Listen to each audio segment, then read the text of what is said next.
What's going on, What's Jay? up, guys? What's going on? Hey. Welcome to Waiting for Ron, another episode. I cannot wait. This is exciting. Got it. So I'm not There sure. he is. Hey, we got Derek. Welcome. Oh, connecting to audio still. Okay, connect via the Can't internet hear you audio. yet. Oh, there we go. There Oh. it is. Dang. He's done it, ladies and gentlemen. Can you guys hear me? Yes, we can. We can hear you. Yeah. What's up, everybody? What's going on? Welcome to the good. show. I'm the silhouette. Hey, nice to meet you, Justin. Hey, good to meet you as well, Derek. Justin, just to give you and the listeners a little background information, I've known Derek since high school. I really first was introduced to Derek when he was doing a presentation in our history class, and he slid my face onto a pimp in the middle of a PowerPoint presentation. I didn't even know the guy, and I was like, True. Everyone knew Jay was a pimp back then. but that's not true. I was like a virgin nerd, literally ate lunch in the bathroom by myself for 2 years straight. But for some reason, people had this perception of me because I had this massive ego to protect myself because I was worried girls were just tricking me and shit. But yeah, that's how I met Derek. Ego, man. So obviously, I liked him from the start. Yeah, it's a pretty cool way to make a new friend. Just Yeah. be on his PowerPoint. And then we happen to have the same last name. So then I told people that my family found him in a basket in a river, and we just. No, you asked me if you could take my last name. I That's remember. right. That's what happened. Then Derek changed his email to derekthehouston@gmail, and I've been bothered by it ever since.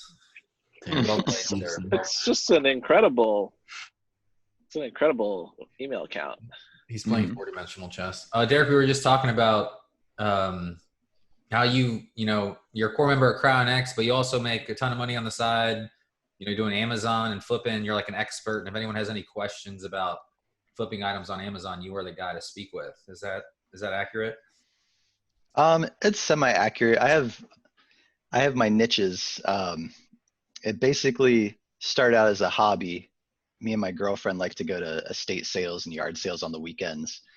And I started to realize, wow, there's some good stuff here that I could get for a penny and sell for a couple bucks. And then started to find stuff that had even more profit margin. And then I started making more at that than I did at my job. At the time, I was a cable repairman for Bright House here in Orlando. So I quit that and I did it full time because at the time, Amazon had just opened up their fulfillment centers to where you could just ship all your inventory in and you didn't actually have to have it on you. So I decided to go on a little road trip in 2015 where I went around the country just going to thrift stores, yard sales, liquidation sales, going out of business sales, and staying in a hotel in whatever city I was in and just sending out all the inventory and then moving on to the next one. Dude, that's so dope. I don't think you realize how fucking dope that is. So smart, yeah. No, seriously, dude. Do you know how many people I know that would love to be able to have the freedom? I can just go on a road trip and make money and travel to new cities. I could literally name 100 people right now. It's fucking, yeah. You could write a book Yeah, about I would it. do that. It's I love going to estate sales. Yeah. Do you guys? I have an idea for a little YouTube channel. I don't know if you guys think it'd be a good idea or not, but I don't really do it as much anymore, the thrift stores or the estate sales, but just have somebody follow me to one of them and just show people that it's still possible. yeah. I'm Absolutely. getting the okay from Corey. Oh yeah. Yeah. You definitely do this. Show all the tools that you use because you have a little bit more of an advanced method as opposed to just going in willy-nilly maybe. No, you have a good way of measuring to say okay, no, this is an item where I'm going to get 100%, 50% return on my investment here, maybe way more. Sometimes it's infinitely more. Sometimes it's 10,000%. It's crazy. Yeah. There's definitely tools that Derek uses to help him with that, and because you can scan items and things like that. But I've walked into one of these places with Derek one time, and Derek literally scanned around for about 45 seconds. He goes, "It's about $350 in profit in this place." We walked out 30 minutes. I was like, "Oh my god!" He just could see it because he was so good at it. Yeah, you kind of get the Terminator vision after a little while. Scan field. Yeah. Cool. Pretty soon that's just going to be built into a contact lens. We should should figure out how to get that program just as just a little bit of AR. augmented reality. Just the AR just hovers over boop, boop, boop, up this item. They should do that because ROI. the main tool I use is like a barcode scanner that just shows you Mm-hmm. what the item is going for on Amazon and eBay. And if you just built that into Google Glass, where you're just if it can just barcode scan from there, Oh, that would be great. What about that program where it can scan the actual object? It puts all those little dots around it, and it knows what the object is. Yeah, What if it Amazon could? They've gotten better and better. Like you can do that for anything that has like a cover, like a book or a DVD, CD, something like that. Got it. But it's kind of hard with. They don't have it with every kind of object. But yeah, you can just go through and Terminator Vision the books and stuff at this point. That's pretty dope. Yeah. Derek, do you offer like a service or anything like that right now with Amazon? I do now. $100 an hour, guys. If you want any tutelage. Where can people find you? Just email or how? Yeah, derekthehouston@gmail.com. Okay. I might open up a new one just if there's enough people that are interested in hearing how it's done. I'm not gonna build it up as some kind of get rich quick scheme. It's a job. I was working 40, 50 hours a week when I was doing it. It was fun. I was my own boss, and I probably peaked at like, I think my best year doing it was like $80,000 to $90,000 a year, but it was like a really fun. Yeah, you're making like really 90K traveling around, just like fucking. Yeah. Do you think some people could put in like 5 to 10 hours a week and make maybe an extra $500 to $1,000 a month though? Yeah, exactly. That's exactly what I would encourage people to do. Like, don't get burnt out on it, but if you want, start out small. Exactly. Like if you're thinking about doing an Uber or something for some side money, do this instead. You know, you can go in for pretty cheap on a lot of these items, you know, at a thrift store or a yard sale. You know, and how 10 quickly to 50 cents. How quickly do you think that you could train somebody to be able to do this and make money doing it? Oh, I'm sure they could start making money probably after the first session, but it would, you know, the more you do it, the more training you get, the better you'll get. And I think from like 0 to mastery wouldn't take that long. Maybe like, I don't know, 10 hours of training. After that, it's just going out in the field and getting. So basically you're saying for $1,000, you can train someone to just have a side job where they can do whatever the fuck they want. I don't know. It sounds like some great value to me. We need to start marketing this on Facebook. Yeah. I mean, I never thought of making like a course, but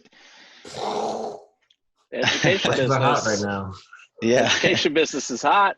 It's not going anywhere. An ad for some Amazon seller course. You know, lady in front of mountains talking about drop shipping and all that. How about the drop shipping now? Yeah, that's what a lot of the courses like for Amazon, they don't gear towards what I'm talking about, which is, you know, actually going out and hunting individual items because it's so time intensive. You know, there's the other route where you drop ship or you purchase white label from China. You white label, maybe you buy like a whole pallet of something that you think will be hot. But that's like, I mean, minimum like $5,000 to exactly what I even get started. Yeah. It's a $5,000 investment. Yeah. And that's huge risk too with some of those, like white labeling. Somebody can come in and white label the same thing as you. You have to spend a lot on the Amazon SEO to make sure that, you know, you get ahead of the other people that have the same exact item as you. If you start crushing it too hard, then Amazon just jumps into the game. We like to exactly. Exactly. That's what I liked about what I was doing, because I would be in like, you know, 1 to 5 items on a listing. Amazon would come in, but then I could just, you know, lower my price and then I'm out. If I had like 100 of that item and I'm in like, you know, 5K, and then Amazon comes in and cuts me down like, you know, $3 per unit, there goes my profit. I might be like losing money, you know. Dagger. And then they start hitting you with their fees for using their warehouse every month, so you just start bleeding. So what were some of your like top ticket items that you would look for. Yeah. Give us some like score finds. nuggets. Flips. Amazon. Yeah, the nut flips. I think I know 2 of them. The nut flips. Well, so I never had any huge ones. Like okay, they were mostly like, I was mostly selling in like the $20 to $50 range, but there were a couple that were like over 1,000. So I'll just mention those ones. I found like an original Transformers toy from like 1985. Oh yeah. Dude. And I didn't know what it was because there was no, like, I couldn't find it on eBay. For it. Yeah, there was no market for it. You had the only one, pretty much. Right. I had the only one. There were just like little breadcrumbs of information on the internet about it. So I put it up on eBay for like what I thought was a good price, $800. And then instantly, within probably 4 seconds, it sold. And I was like, oh no. That's for more money. Yeah. What have I done? So you're not supposed to do this, but I did it anyway. I went and I talked to the buyer, and I was like, look, I don't think I knew what I had here. So I'm just going to cancel this order real quick and just assess the situation. He was just pissed. in case it's worth 20 grand. Yeah, just in case. The buyer was pissed, like gave me a bad review, all this stuff. But I figured their rage was enough for me to like, I was willing to accept that deeper. to find the true value of this thing. So I took it. What did you find? Well, I still didn't know how much it was worth. I just knew it was worth at least $800. So I put it up for $2,500, and within maybe 30 minutes, I got 2 offers for like $1,500 and $1,800. And I started talking to the 2 guys like, hey, you guys are like collectors, I'm sure. Like, what's really going on here? Like, what's a fair price for this thing? So the 1,800 guy, I went with him. He said he knows how he can like fix it up a little bit and then sell it at an auction for like $400 more. So I was like, that's fine. I'll take $1,800. I bought the thing for $10, by the way. Solid. So I was okay. That is a solid ROI. Mm-hmm. That is a good one. Yep. The other big ticket item I got, actually it isn't as big ticket of an item, but it's a funny story. I found this old boxing mask. Is this the story you thought I was going to tell, Corey? Or have I not told you this one? I had different items in mind that I thought you were going to. Oh, okay. I've never heard the boxing mask story. I'm excited. Is there a rating on this podcast? Like, are we rated M? No, you can cuss. You can do whatever you want. All right, so I find this old boxing mask. It looks like it's from the 20s or something. It's just like leather, completely leather on the face. I posted online. You can only see like through the eyes, and there's a hole in the mouth, like this size. So so I posted online on eBay. Boxing mask. For like, yeah. I posted on there for $500, and then I just put, send me an offer. Yeah, I put it up for $500. And this porn director basically said he's gonna buy it and use it for his special brand of pornography. So I was like, that's great. I didn't ask, but just ship me I think he bought it for $300. What? I would definitely ask. What brand? You gotta say, wait. Brand. It comes with the stipulation that you gotta send me the video that you used it in. See what the hell he did with the thing. I wasn't really. It was probably some kind of like this thing. It looked like they're gonna use it in some kind of porn I wouldn't really want to see. I don't know. It was like some S&M stuff or something. It looked like. Got it. But I said, okay, that's cool, man. And then like I ship it. Right after it gets delivered, he sends me photos of it after it was used and everything like that. I was like, all right, cool. Glad it's going to good use, man. Please stop. Yeah, we can end the communication here. We're yeah. All sales. But yeah, no, most of my sales weren't as interesting. Just some a bunch of books a lot. Lots of books, lots of old vintage video games. I gravitated to things that I had an interest in. I think I would suggest anyone do that. Mine were old video games and board games. You can make a lot of money in those. Those are the things that I buy at, well, not video games, but I buy old board games and books, but like just for my personal collection, not really sell them, but yeah, perfect. Yeah, see, so I would tell you go to a thrift store, go to a yard sale, and just see if you find like an old interesting board game, and just look it up online. You'd be surprised, some of them are going for like, $100 to $200 to $300. Way more than what you originally would have bought it for $20-$30. Yeah, and a lot of people don't know what they have. They think like, oh, that's just some old board game that it's taking up space in my house. I want to get that out of here. Yeah. I think you did pretty well with like some software, a little bit of software here and there. And then the other two things you talked to me about were the phones from like corporate offices and the DVD video combo. Oh yeah. Yep. The DVD video combos. Hot for a while. Yeah. A lot of people, I don't think a lot of people were aware of this, but the market in VCRs, and especially the DVD with the VCR combos, that shot through the roof in the last couple of years, because the last factory that made VCRs shut down like 4 or 5 years ago. But you still have a lot of people with their home movies and stuff on VHS. up in the attic. Yeah, so they go on Amazon. How do I digitize this? I need a VCR, so I can maybe hook it up to a computer, or the VCR DVD combo. You'd get them for like $10, $5 at a thrift store, and you could sell some of them for like $250 to $300. Dang. And the thrift stores weren't aware of it at the time. So, I probably had, my girlfriend hated it, but I would have just like stacks a lot of, like, of inventory space. Yeah. A lot of space is the only problem. Yeah. Yeah, a little bit of a bulk item and a little more costly on the shipping, I'm sure, but worth it. Costly on the shipping. You got to package it well, and then a lot of times you have to order the remote to pair with it, because people don't want to buy it without the remote. So yeah, makes sense. Sometimes it's more trouble than it's worth, but if you want an extra like $400 to $500 a week, spending like 10 to 15 hours, it's still very possible, especially if you live in like a place like Chicago or any kind of like densely populated area. Yep. Sick. So very cool.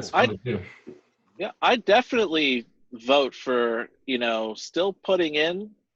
I think you should do it 1 day a week, Derek. I think you should dedicate like 1 day a week. You pick the same day when you think they kind of maybe, they update the inventory or something. You try to find out, and then you go for just like 2 hours, film the whole thing, film the whole process, and then chop that down into like a 15 to 20 minute episode. Yeah, I think that's a YouTube channel. I think that's a good idea. I'll bring my little your gimbal, my little gimbal camera here with me, and and just film the winds and everything like that. Yeah, that's a good idea. I can put little graphics up, like, I got this for 10 cents and I'm going to sell it for 25. And then definitely your intro is going to just be like, it just scans across a thing, and then just have like the AR just like bing, bing, bing, like shoot up all these like prices of like, oh, I could sell for this one. Just make it like a Terminator intro, like you're scanning, and then it's just popping up with all these different prices and stuff. Yeah. So the YouTube channel will be Thrift Store Terminator or Thrift Store Predator. Terminator sounds better. You're like a predator mask when you wear the boxing mask. Dude, I wear the boxing mask. I will never wear that boxing mask. Not after I saw what was done to it. Yikes. That's a yikes. That's a good idea though. Get a predator mask and just go in there with that on. I think you can come up with something really catchy, like the Thriftinator, something just combine it. Just make it weird. You'll make it good, Yeah. Just start. I feel like if anyone's listening to this and like they're, just got unemployed because they're like a server or something, they're like, fuck yeah, I'd watch that, Yeah. No. Yeah. You do need, I would say like probably you should have like $200 to $300 that you're willing to spend on inventory. You'll see that return like within a couple weeks, and then it'll start to snowball. But it's definitely not just like a free investment, but it's not like any of the other, the cost of any of the other Amazon models. Right. Yeah. Got it. Cool. Yeah, and then you just make an episode on how to, like, you know, properly set up your account, make sure you got everything optimized. Yep. Stay on top of your reviews. Yep. Have you tried Facebook Marketplace at all? Yeah, I would do Facebook Marketplace. Yeah, for sure. Yeah, I like doing Facebook. I stuck to eBay mostly because I had already had an account and like with a lot of good reviews and stuff like sold pretty quick on there. So I didn't really feel like I you don't have needed to waste to your time meeting up with somebody. Yeah, that's the hardest part. There's a lot of wasted time. Messages. Let's go meet halfway, 45 minutes away from where you're at. It's like, yeah, maybe for the buying side, because I know there's a lot of people who just want to get rid of stuff and they'll just post it on their Facebook Marketplace, like, you know, free if you come and pick it up for like, you know, really cheap price. For sure. The thing about Facebook Marketplace and Craigslist though is that everyone, since they're posting online, they for the most part have looked up what the value is online before they post it. So it's hard to find a deal, but if you can find somebody that's selling like just a trash can full of like CDs or DVDs or video games, like maybe it's like some parents that, you know, are selling their kids' collection. You can get, I think one of my biggest scores was this kid went off to Iraq and the parents sold all his video games in like a big bulk. It was like 2 giant cardboard boxes of it, and they sold it to me for $100, and I think I got like $1,200 out of it total by piecing it all out.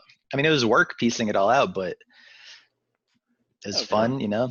Bunch of old type of return though. Yeah, absolutely. That was actually Jay. I don't know if you remember, but when you first saw me doing this back in like 2015, you were like, "Wow, Derek, I'm very impressed that you're doing this." Because at the time I was like, you know, I was just kind of floating, but you saw me like packaging up these video games in little mailers and sending them out. You were like, "Wow, dude, good job."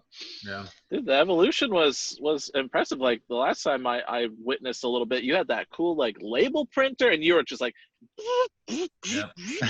printing it out and just bam, smacking together all these boxes, and then we went and dropped it off at the post office. Yeah. That's like you just put like $1,000 in the mail. Cool.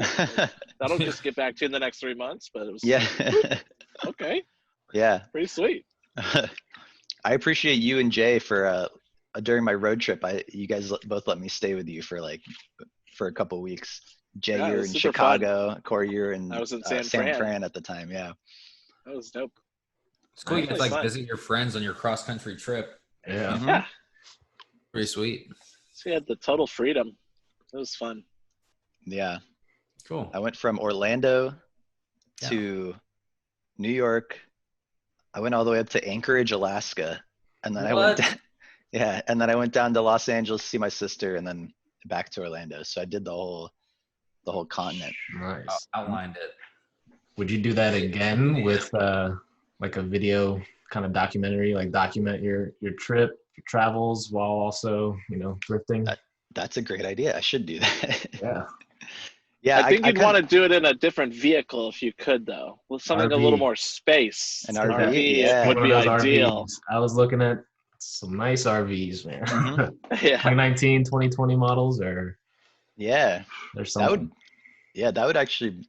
That I don't see how that would be how that could fail as a YouTube channel. Yeah, I don't see it failing either.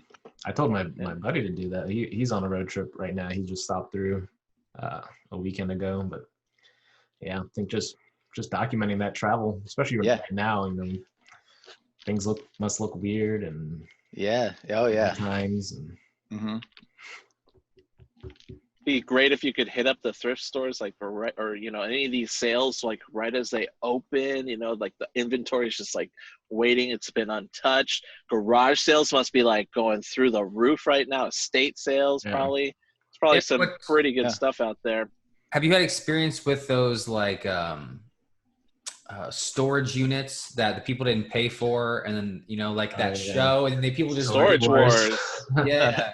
Have you done that?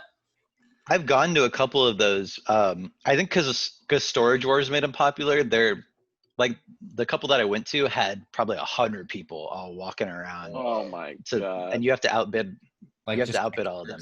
Yeah.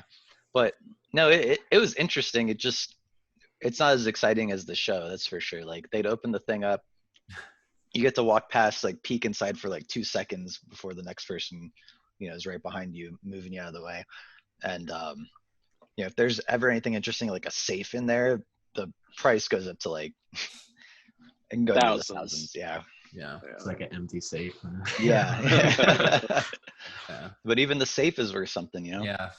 We should just own our own storage facility. We just plant like big old safes in these things. Hey, every once in a while, you put something like legit in there. Michael Jordan rookie make it like an Easter egg. Yeah, and like 1 out of 10 will have something of value in there where it's like, oh, just like mattresses and safes. It sounds like we're creating a live action slot machine. Like we're the house awesome. though. We rig it to where we can never lose. That's a great idea. But we put a few jackpots in there. Yeah. Somebody's like, oh my God, like a fake diamond necklace. So they run out with a diamond necklace.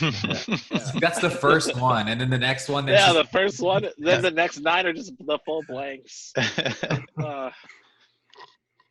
Cool. Love it. Well, thanks so much for sharing all that stuff, Derek. That's awesome. We're definitely gonna be excited to see what you come up with your content. Yeah, absolutely. I'll share if anybody reaches out. Let me know. For sure. Yeah, for sure. Cool. Then you love making videos. This will just get you more practice in all the software and making cool effects and cool cuts and yeah. If we didn't dive into this for the listeners, Derek's also like a video editor, like expert. He's made some pretty funny stuff that's made me die laughing. Derek, do you happen to have any content like on your computer that you are like willing to share with the public here? It's kind of polarizing content. Well, I'm just getting back into trying to video edit like full time and stuff, and just give me a month or 2, and I'll be more proud of what I'm doing. Sure, deal done. Yeah. Okay. Will do. All right. Well, I guess we'll make this we'll call that the podcast. And we'll probably dive into some projects here. Thanks for listening, everybody. All right. I've been your host, Derek Houston. We'll see you when we see you. Is that going to be the new sign off? I like it. We'll see you when we see you. The full Ocean's 11, just the full Matt Damon. I love it. Cool.